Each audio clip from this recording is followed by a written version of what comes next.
It starts with an itch and a tingle, and then it builds and expands.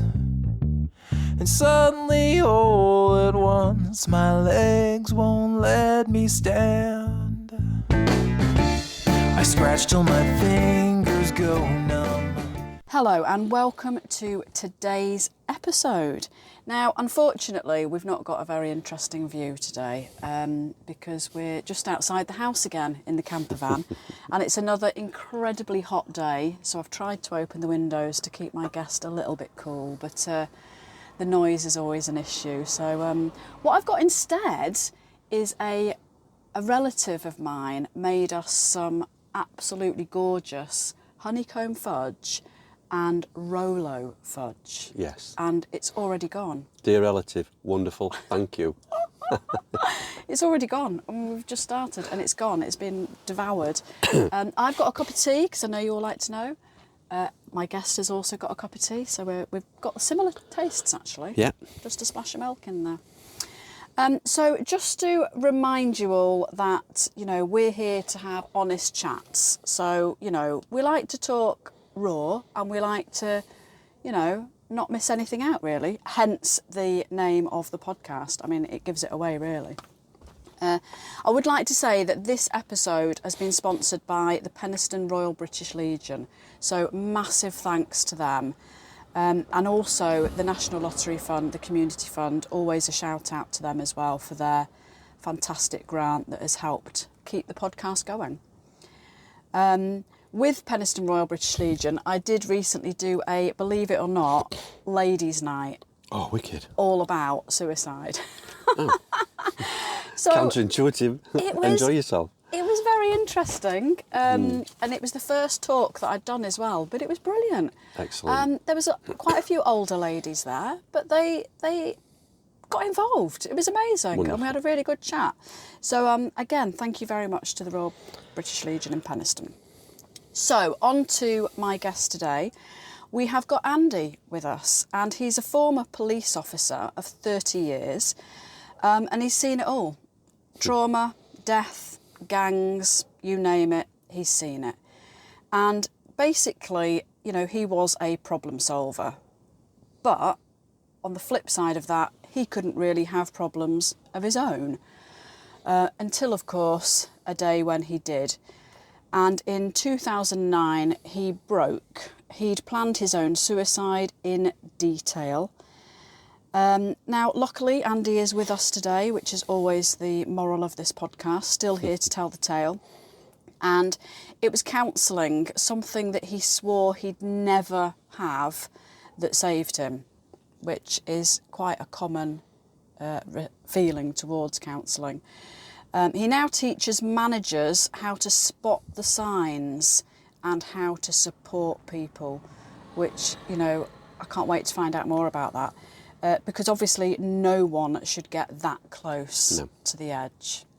So Andy, welcome to the camper van. Thank you, it's a pleasure to be here, back in Barnsley. Yeah, it's looking good now, Barnsley, though, isn't it? It's a different place to what it was in the 80s when I was policing Barnsley football matches back in the day. It's a long time ago now. Thank goodness. I'm going to start with the question I always ask everybody, which is, and there are often a lot of dark days, but I'm going to ask you to, you know, touch on one, maybe two, of your darkest days. There is a darkest day. The day when I had what was clearly a breakdown, but that was after a lot of individual particular dark days. Policing is, I often describe it as a messy business. It's hard, and it's often not what people see on social media and they form their opinions on. I joined the cops at 18 and a half, my 19th birthday at training school. Wow. I was an operational uniformed officer 2 months, July 1983.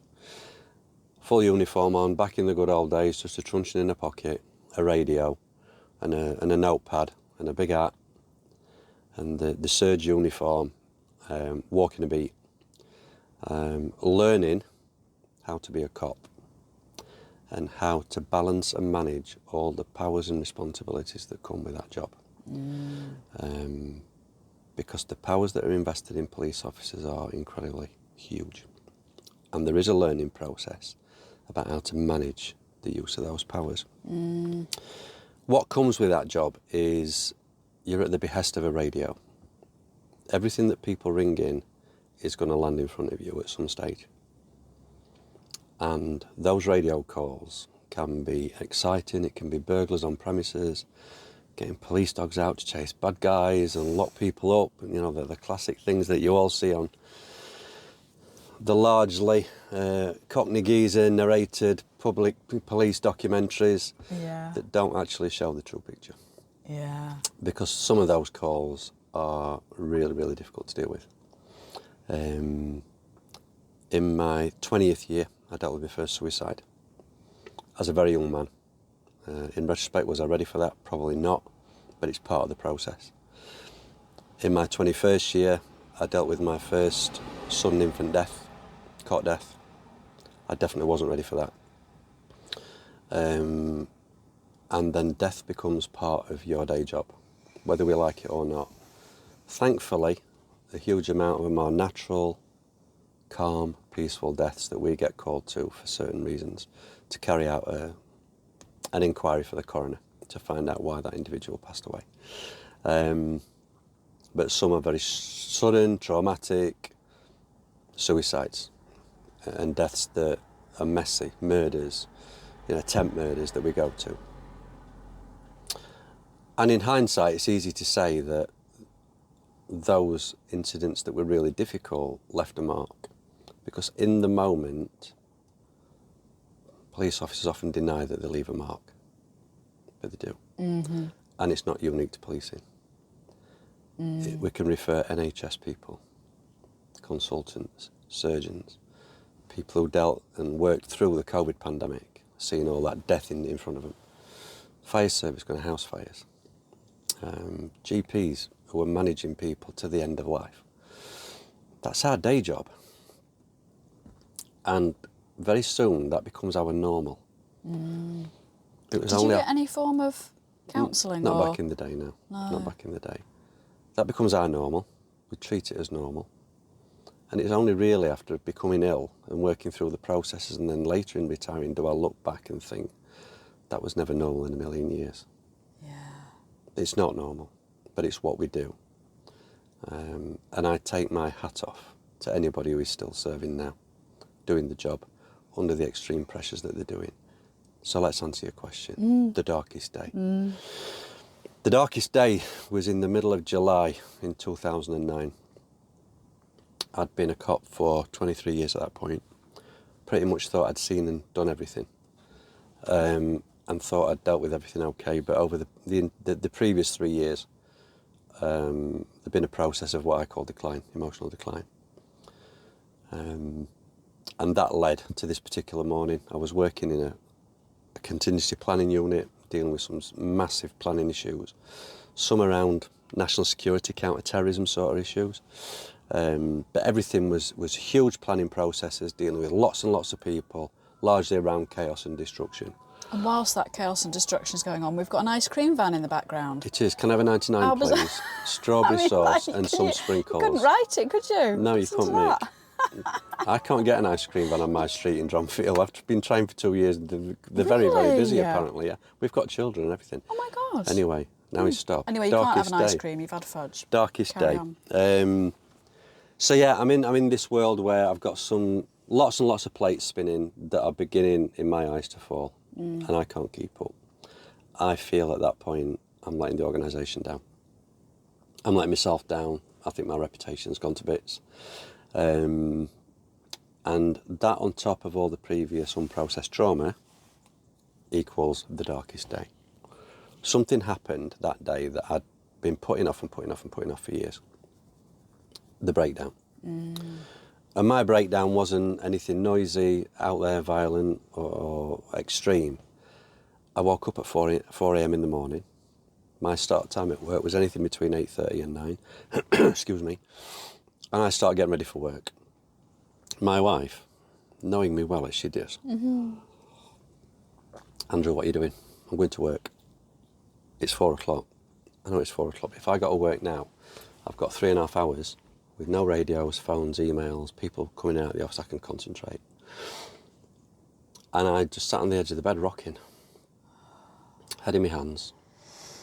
My wife gave me a cuddle and she went, you're not going to work today.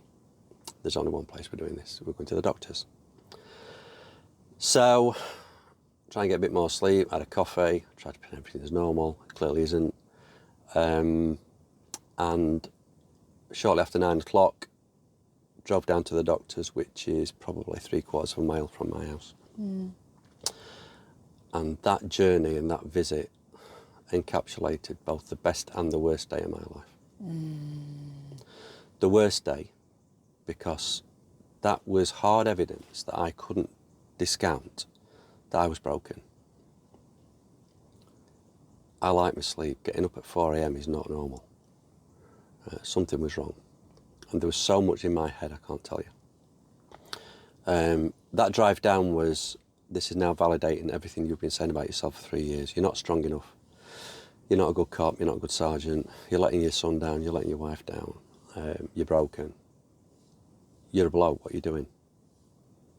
Why is this happening? Validated all that negative self-talk that had been there for 3 years. Incidentally, the same self-talk that a lot of cops are going through right now. So if you are listening to this, I get it. Some of us really get it. And you can get through it.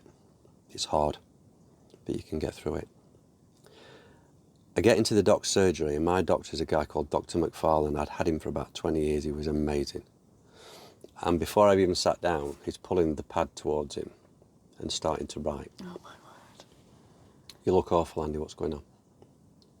So I start to tell him the story about that morning, and then a bit about what's gone before, and then I became emotional. And the conversation we had wasn't actually that long. He basically said, your body said you've had enough. You are not the same guy that I know. And we've got to do something about this. And the first thing you're going to do is I'm going to give you some time off work. And then we have a really interesting discussion about why am I having time off work? What are we going to put on this note that is then going to go to my organisation and therefore in my head stereotype and categorise me henceforth? Completely wrong, but that's what I thought. Yeah. At that point, the doc doesn't know. He still doesn't know. My ambition, one of the ambitions was to be a firearms team sergeant in the future. Right. And I said to him, I remember saying, don't put depression on there. If you put depression on there, that ends that part of my career. That ends that potential. Actually, at that point, that potential end game was irrelevant because I needed to get through what I needed to get through. We have a discussion and we come up with a work-related anxiety, which I've since found out equals depression, amongst other things. So he gives me a note, sends me home and says, go to bed. Rest. Don't contact work. Don't have anything to do with it. That's one of your triggers. That's one of the things that is driving this. And you've got to step away. That's the way. This is. I think everybody needs to go on the screen. I love this. This is ridiculous. Excuse me. Worst day of my life. That's the worst day. But conversely, the best. Yeah. Because that's the first time anybody has ever taken physical control of my life and said, you need to do this for you, and I am now giving you permission to do this. So I took that note and I went home and I went to bed and I slept on and off for about 3 weeks. Wow. Lucozade, breakfast cereals, water, bit of television, bit of reading. I slept like I've not slept before. Other drinks are available. Of course. Other multicoloured drinks full of E numbers and sugars are available. Yeah. And that was the beginning of the process to start to recover. Why is it the best day of their life? Because there's something I'm going to talk to you about next. Is actually the reason why I'm sat in your van. Oh. Because it opened up a world to me that I didn't know existed. I was never going for counselling. I'd been sending people to counselling, broken, in inverted commas, police officers and staff, since 2002. I worked in a high-level comms environment that was very, very pressured. And that was the first time I'd run up against a counselling department. And I saw these people going in and then coming out, polished up, looking new. But I was never going because I'm the boss. I don't need that. A key person in that organisation who would subsequently go on to counsel me would say to me every night, you know, we'd have discussions. When are you coming? Have you thought that you might need to come? Yeah, I've thought about it, but I'm not coming because I don't need it. You will do. You will do one day. I was ill, I went off, South Yorkshire Police, bless them, one of the reactions was to direct me gently towards occupational health, the place where the counsellors work. And I go into counselling. And I met, and if you're listening, you know who you are, thank you. I met somebody who was one of the most important people in my life, even now. Wow. I walk into this room. She sat on a chair, box of tissues between us, clock on the wall, quiet, pastel-coloured walls. And she starts to talk to me. And she gives me permission to be me in that room. I can do, say what I need to say, what I want to say. I can unburden it all. The first session were a bit rubbish because I think I cried for most of it. That was the start of the cathartic process kicking in. By session 3, I'm getting really curious. I'm an investigator at heart, I like to know. I'm now investigating me, walking through the war zone of my mind. Opening up all sorts of things. And I describe it now, people say, what's counselling like? So picture an onion. What that lady did was start to peel the layers of the onion away. Take them apart, have a look inside, is it good, is it bad? Get rid of the bad stuff, polish up the good stuff. Let's understand what this is. And I am sold on that process. I feel safe with this individual. It was amazing. Game changing. Yeah. So we have many sessions. The last session, she sent me home with an envelope, an A4 envelope. And in that envelope was a prospectus for Sheffield College and basically said, I want you to have a look at this, it's a course, I think it'll interest you. Introduction to Counselling course. 2 hours on, I think it was a Friday night for 10 weeks. At this point, I've been a cop for coming up 24 years and all my life's training had been school and policing. Cosseted environments with, in inverted commas, my people, my sort of people. This college thing was going to be stepping out of that and going into a place that emotionally didn't feel safe because it wasn't with my people, the people I'm comfortable with. But I did it, and I met some of the most fascinating human beings I've ever met in my life, whom we talked about emotion and vulnerability and shame and how people get on, why people act in the way that they do and that they did. And I started to learn about people. I've been in a policing environment for 24 years. I knew how to deal with people, but I didn't know about people. And we still don't. That's incredible, isn't it? It is. Because they can't afford the amount of time and cost to put that learning in. So I go to this course thinking 2 hours a week on a Friday night for 10 weeks, thank you very much, bosh, move on. By week 4, I'm into this. It is, but I've gone into a library at college. The simple act of going into a college library and selecting library books, amongst other academic times. It wasn't my world, and it was beautiful. Yeah. It was a completely different world. This world became the other world. I've got family policing in this. So you stepped out of your comfort zone? Completely stepped out of it. Because you can step out of a comfort zone physically and do an ultra run. Yeah, great, well done. Yeah. Yeah, I'm 60, I can still do a 10K if I want. The most scary vulnerability for me was what's happening up here in my mind. And in our minds, because actually you can't picture it, it's not tangible. No. An event, an effort is tangible. You know what it takes to get there. With this, it's like they're constantly opening Pandora's box. Yeah, And there's I find that control in the fascinating. other, isn't there? Yeah, There's there no is. control over this because you don't know where it's going to go. And that's what people are... It's another discussion, let's not go there. So we talk about that. Anyway, I end up doing study for 4 years. Just learning more and more and more about therapy, counsel, about people. But actually enjoying being in that environment and learning about me. When I took some of the things that I learned back into the policing world, because I am still a cop at this stage and I'm now back serving and team leading. Right. It's like, wow. Yeah. I talk about empathic management now. The skills that we learn, the people skills that we learn are really, really relevant, really, really useful. Unfortunately, they get lost in today's ever more demanding, challenging demand to make money margins, percentages, bums on seats, number of businesses, da-da-da. That's not what it's about. Management's about people. So we're going from, to answer your question, the darkest day. At that point, as you alluded to, I'd written the suicide note. The suicide note is still in the loft because it's a touchstone. It's a remembering point of occasionally I still get a bit flat. I challenge anybody who's been through what I've been through to say that they're going to spend the rest of their lives 100% well. I liken it to alcoholism and addiction. Are you always going to be right? Probably not. But actually, for me, the remembering of that is important, and it gives added strength. So when did you write that suicide note then? Was that during those? Several months before the breakdown.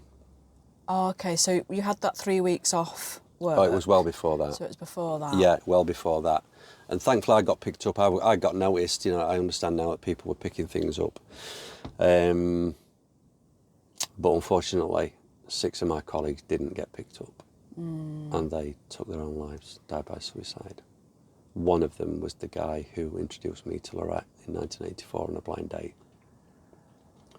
The most important day of my life, bar none. The other one being the birth of my son, hence the tattoo. Brilliant. Date of starting. Midlife crisis tattoo, 2 important dates on my right wrist. Everyone needs a midlife crisis tattoo. Oh, I don't think mine's finished yet, not by a long way. I've earned this, so I'm going to enjoy it. Yeah. But yeah, Barry took his own life, and then several others, including a senior commander who I'd put on a pedestal for years. He was brilliant. Brilliant with people, brilliant at his role. And he died by suicide. And when I work now in the business, and particularly when I talk to police audiences, I refer to those people, to that number, because that's one of the reasons why I do what I do. It's about loss of potential for me. Barry could have been anything. The others could have been anything. All 6 of them we need on policing teams right now. That commander, we need him in police management right now, because he was the sort of guy that, just to picture it, folks, we're sat in the van with the curtains shut because it's really hot. If he drove around that corner onto your road, you'd know his aura was that big. And no matter what we were dealing with in a room or on team, however messy and awful and dreadful or politically charged it was, he was the sort of leader who would walk into that room and the shoulders would drop and we'd all take a breath out, and just looking at him, you knew it was going to be all right. Yeah. There aren't many people like that anymore. There aren't many very people like sad. that. So, darkest day, yes. Best day of my life also, because it put me on the path to so much learning, knowledge, meeting people, but understanding me better and enjoying understanding me and learning about me. Does that answer your question? It does, yeah. And I mean, I'm intrigued about, because you know, obviously with hindsight, you can now say that there was kind of 3 years of decline, and you've kind of painted a picture of what things compacted that. Yeah.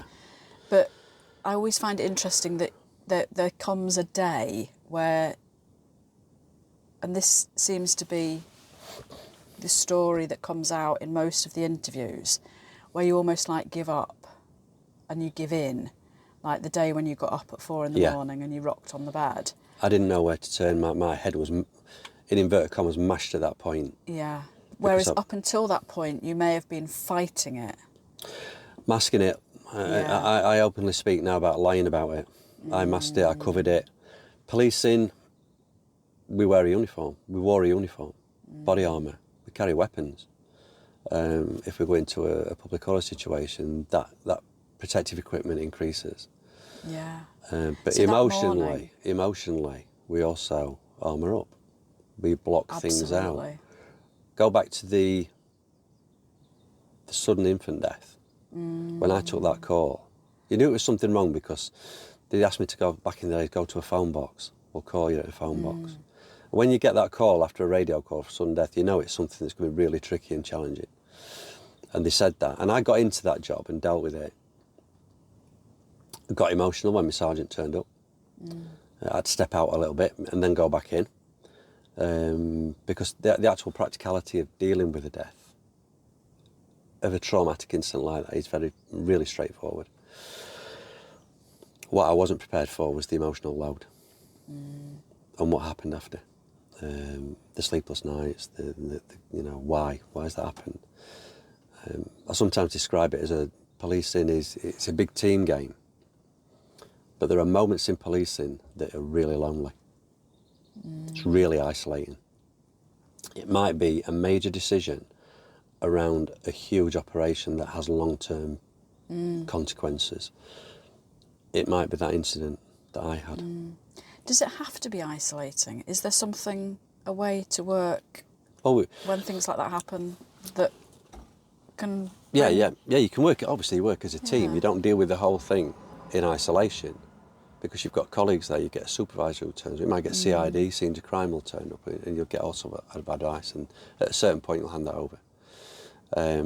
But the actual point that you take that call and you step into somebody else's darkest day of their life, that's the isolation point. Yeah. And that's what never comes across and we never talk about openly. But that's the isolation. I had a very, very good old-fashioned ex-Navy senior officer years back. He talked long and hard about the loneliness of management. That when you step out of your team into management, you're not part of them anymore, and you're not part of those above anymore. All these roles are isolating. Yeah. Actually, that has ramifications. It has consequences. So you got to a point where you took your mask off, basically, that morning when you were I just just didn't know. Like you said, your wife made you go to the doctors. I didn't know where to turn. And that was the turning point. Yeah, didn't know where to turn. So once you'd got this help, obviously you were still at work at that point. Did it change how obviously it's not just going to be you that has these feelings. Did it change how you worked in terms of your team? Yeah. I became more concerned about them and their well-being, their mental health, because you tend to read people in a different way at that point. You're looking for the triggers that you've had, and some people clearly mirroring what I'd got as well. I should have been on commission for occupational health for the number of people I sent, or the number of people. We'd have a discussion. Just have you ever considered just opening that discussion up? Have you ever considered talking to somebody? And that was because you'd done it.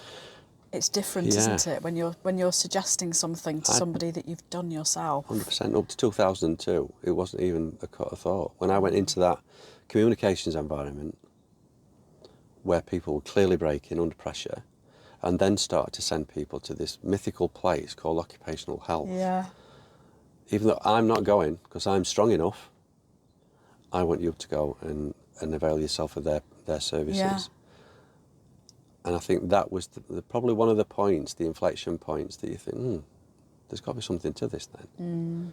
And that might have been the first crack in the armour that said that's okay to do. Having said that, I didn't address it and go with it until we get to 2009, when it becomes the only option at the end of the dead end. And I'm glad I did it. When did you leave the police force?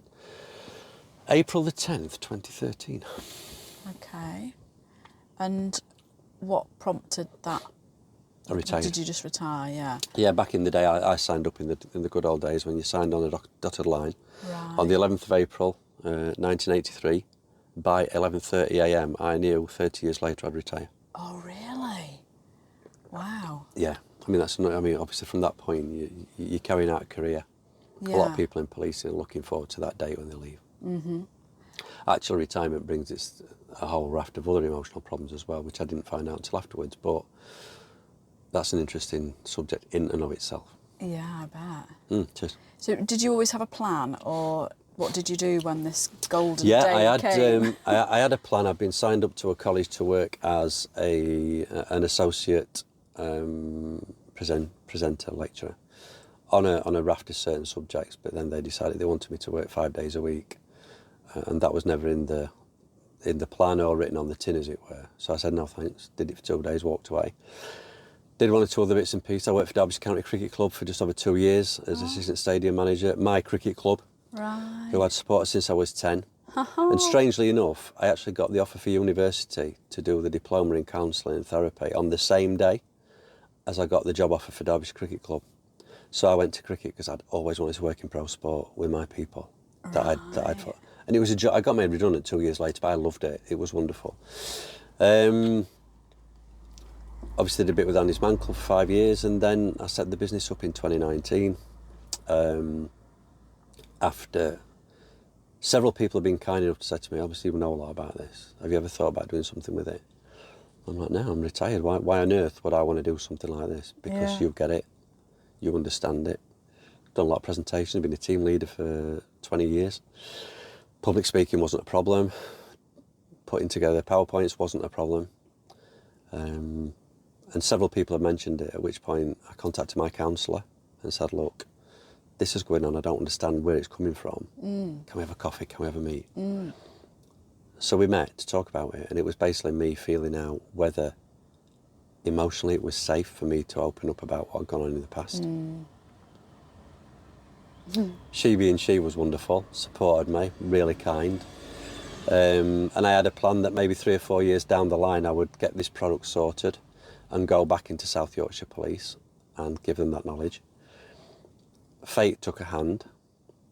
Those initial discussions with my counsellor would have been May time, 2019. Cut a long story short, 11th of November 2019, I'm in Niagara Conference Centre, South Yorkshire Police's Conference Centre at Hillsborough, stood in front of 250 cops and firefighters, telling them my story. It was the worst presentation I've ever done. I was absolutely... I'd stood in that room and presented on a range of professional subjects, times many. Yes. There'd been many years since I'd done it.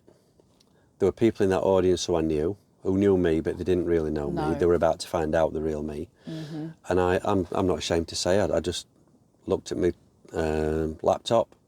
There's a huge screen to my right with the big audience, and I just sort of read from the PowerPoint.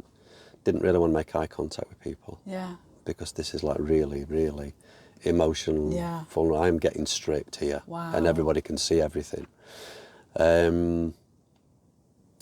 But what happened then was, we drove away and I said to her, all right, that's it, we've done, we've finished it.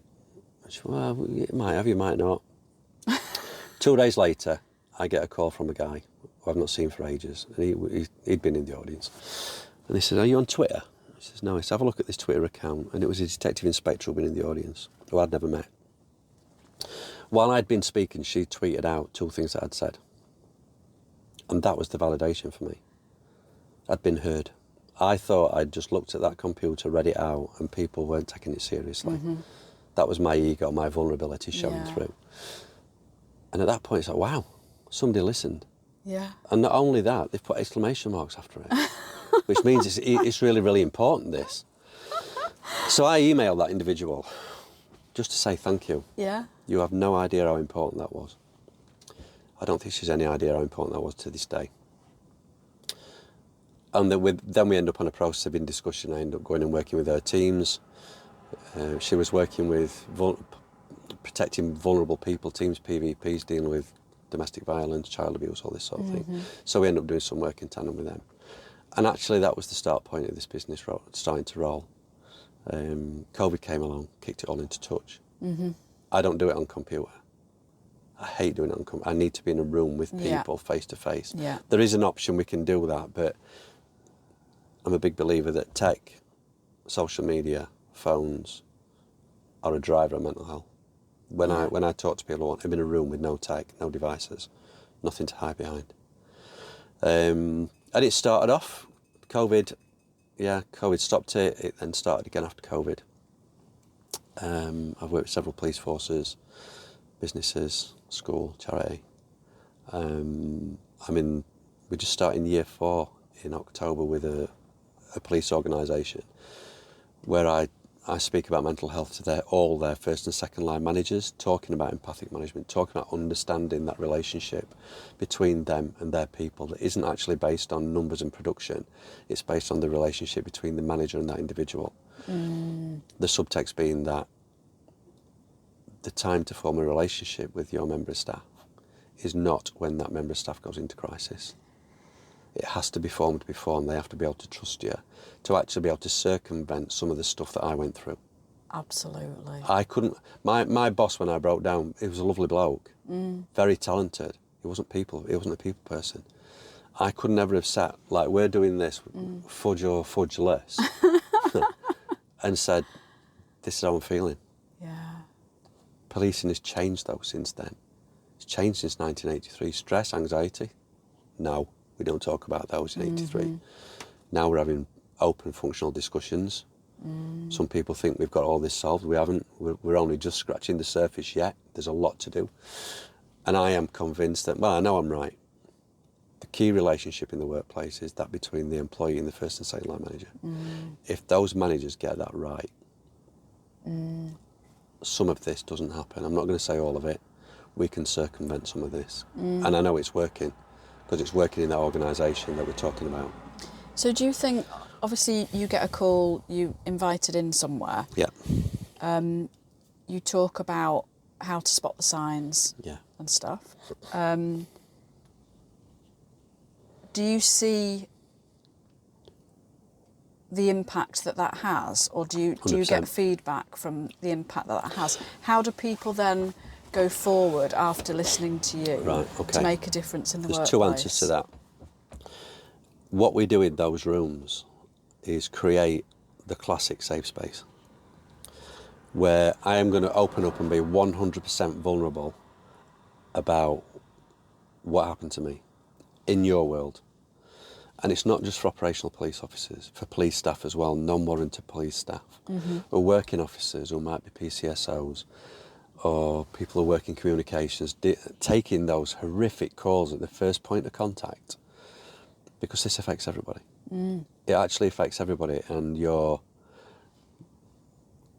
rank, your role, the size of your office, how close your car park space is to the back door, all these tangible things about success, utterly irrelevant, because it can come for you as well. Exactly. It can come for you, and it will at a time of its choosing, unless you're aware of how to self-protect and how to look after yourself and your staff. So to answer that question, there's 2 aspects of that. In that room, we'll have really open conversations about mental health. I've seen people break down in that room. I've seen people talk about issues that they've had going on for years, and in that room the dam bursts, and when one starts, another starts. And these are serious level professionals who've dealt with trauma for years, suddenly saying, wow, we get this. That organisation is fully aware that they need a counselling support. And we'll speak to people after and either refer them inwards in the organisation, or I have a network of therapists that I'm in contact now, because I won't get involved in counselling and therapy. I don't feel confident or safe enough, and it's not right. I'm professional enough to talk about it, but when people need help, we need to pass them on. So we do that. I know there's been numerous of South Yorkshire Police as well, as well as those other organisations. But to talk about feedback, every group I work with, they'll get a feedback sheet, and I'll say, I want your thoughts, comments, suggestions, whatever, on there. And the feedback that I get is phenomenal about what I talk about and how I talk about it. the presentations are packaged up, they're embedded now, and they could all be tweaked for any sort of organisation if you like. But it's about people. So I'm not going to talk to you about production and how many beans are you counting this week, or how many clicks have you done, or how many bums on seats have you got, because it's just not relevant. It's about people. It's about engaging emotionally as managers with people, and if we get that right, yes, and I've always said this about managers, if you look after your team properly, the task becomes easier.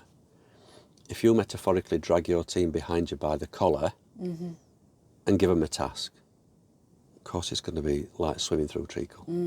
Of course it is. Empathic management. You're literally... sorry if this sounds like I'm lessening it, but you're literally giving people permission to feel and to talk within that environment about their feelings, which is massive. I mean, and it does have a knock-on effect, because if they can talk about their feelings, they're more likely to ask somebody else about their feelings. When I say to police audiences, in this talk, I'm going to talk about love. Yeah. And I'm going to mean it. And I'm going to talk about vulnerability and being terrified and not knowing where you are, why you are, where you are, with all these cases that you're juggling, everything else that they're throwing at you, all the public diatribe and hate that's coming your way. Actually, do you know what? Do you think anybody could get through this? Because if you do, I think you're doing it wrong. And saying to some managers one-on-one or in groups, if you're not here to look after people, why are you doing this? Management's about people, 100%. Some managers get ego-driven. They get bigger than the organisation. They don't see that anymore. They think they're doing it, but they're not. And we have to be careful. So, in essence, it's about empathic management, looking after people and trying to care for those. But I also talk about me, what happened to me, in depth. About retirement, what's that looking like? A lot of companies have your gold watch, have your gold clock, and have a nice cake and some bubbles, and then we'll send you on your way. And we've given you a finance advisor, so that's all right. No. Not in any way does that scratch the surface about retirement. One of the biggest key life moments. I found out the hard way that the first few months after retirement, you lose your safety net, you lose your contacts, you lose your validation, your purpose, you lose your who am I. And the organisation drops off a cliff, and that's not being disrespectful to my organisation. They do. I think it's the texts start to slow in down. most places, The invites to do start to slow down. When you do go to do's, you're not part of that inner circle anymore. The in-jokes, you're fishing around for detail. And it's this process that carries on. The psychological process and the build-up to retirement, we miss that. How massive that life change is. So it started off with one package, and now I think there's about half a dozen now. So brilliant. So what fascinates me? Looking at you as Andy. What's for the future for you? Have you got any ambitions? Have you got any? I want to write a book. I want to finish a book. I've got 2 books on go at the moment. One is a story about my life in the job for my wife and son, and for any progeny that might come from that. My son got married 6 weeks ago. They've been together like 12 years, I think. She's wonderful. We are so blessed with Liam and Maria, I can't tell you. Maybe we get kids. A friend of mine, the one I talked about before, who sadly passed away from prostate cancer, he wrote a book about his life in the services and in policing for his family before he became ill. I think it's 637 pages, that book, and he gave it me. And it's a book that when you read it, I'm reading it in his voice. His stories are amazing, wonderful. He was a giant of a man and of a cop, a once-in-a-lifetime sort of guy. And I saw that, I thought, do you know what, you've got to do it. And his family had said, do this, because 20 years down the line, when you're not here to tell these stories, they go missing. So I started that, and anyway, some years ago, when I worked at Derbyshire Cricket Club, I met a guy who was a cricket correspondent. Strangely enough, I used to work with his sister, and I didn't even click, they've got a really odd name. I used to work with her at Mossway Police Station. But anyway, we get on. He's a Sheffield United supporter like me. We've got a lot in common. And he retired from journalism and started to write crime books. And the first book he wrote was a book called Sunbeam. The author's a guy called Mark Eklid, Eklid. Please run out and buy that book, folks. He's good. And his book was set in my old community policing area where I ran as a sergeant. Gosh. So all the locations I knew, Yeah. you know, one or two of the names were, it clearly placed them for a reason. And I read that book and it's like, oh, this is really good. This is on my beat, and I can picture myself walking around that area. And then Mark's written a few others, and I think maybe a couple of years ago I contacted him and offered, look, do you want a crime advisor, police crime advisor? Because your stories are good, but we could tweak some of this. So I've been advising him on his crime and policing, so then writing. So I've had a credit in a book already, so that's something I never did. I'm a voracious reader. I've always loved English and reading. And I thought, do you know what? I've got all these stories as well, but they're real.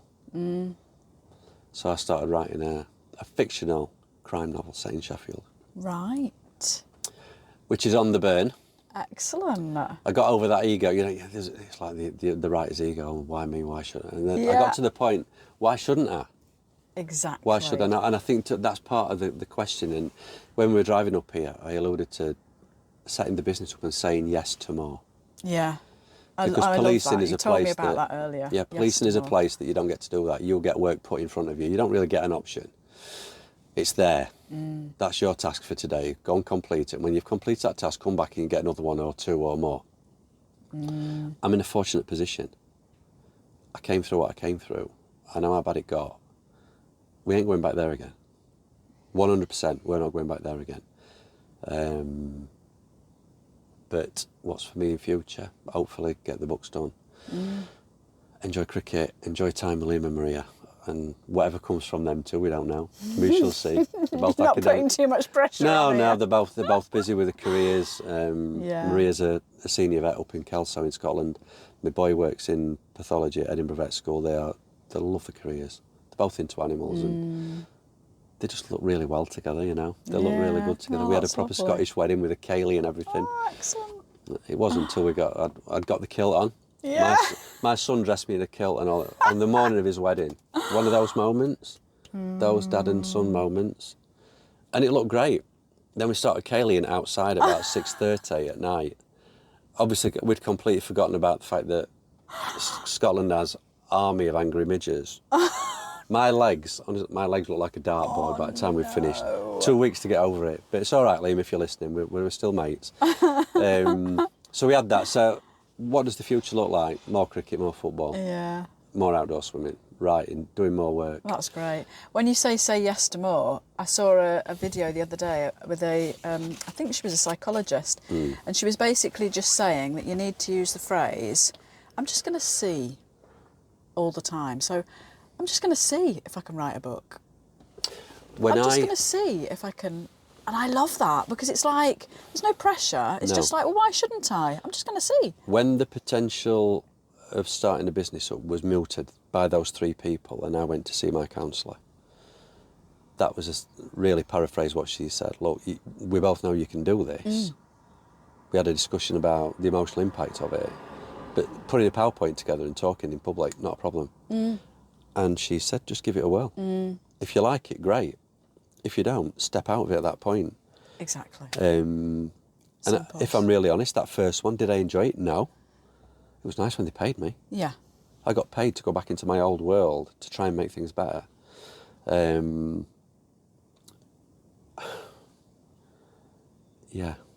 See how it goes. When I started writing, it was like, all right, I've got a bit of an idea here, so let's map this out. Who's this main character going to be? What's he going to look like?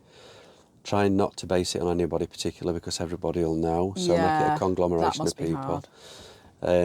Real life stories, real language. It's not pretty because it's not pretty. No. I can see the film already. I hope so. Yeah. Yeah, that'd be nice, wouldn't it? Yeah, I can see it already. You have to have a credit, wouldn't you, mate? Yeah. Do you think? Yeah. Fudge, I could be fudge. maybe you should have a female detective. I dabble in acting as well. 100%. Be the lead. So yeah, the future, I mean, really, compared to where all this has been, the future's good. The now is good. Today is good. Getting up, like I said to you. That's what it's about, the now. If somebody had said to me a few years, when I retired, that on the 11th of August 2025 I would be sat in Barnsley in a random woman's van eating the most perfect fudge with a lovely cup of tea, talking about what we're talking about, with the aim of helping people. Absolutely. That was so far off the planet that I can't tell you. Yeah. It's the reality. It's the say yes to more. Absolutely. And try and help people And out. do you know what, Andy? I think that's a perfect place to Brilliant. end on. Say yes to more. I like that. Thank you. Thank you very much for joining us in the very hot camper van. It's all right. I've enjoyed it. And, It's been a pleasure. Thank you I for hope having me. Spend a bit more time in Barnsley. It starts with an itch and a tingle, and then it builds and expands. And suddenly, all at once, my legs won't let me stand. I scratch till my fingers go numb.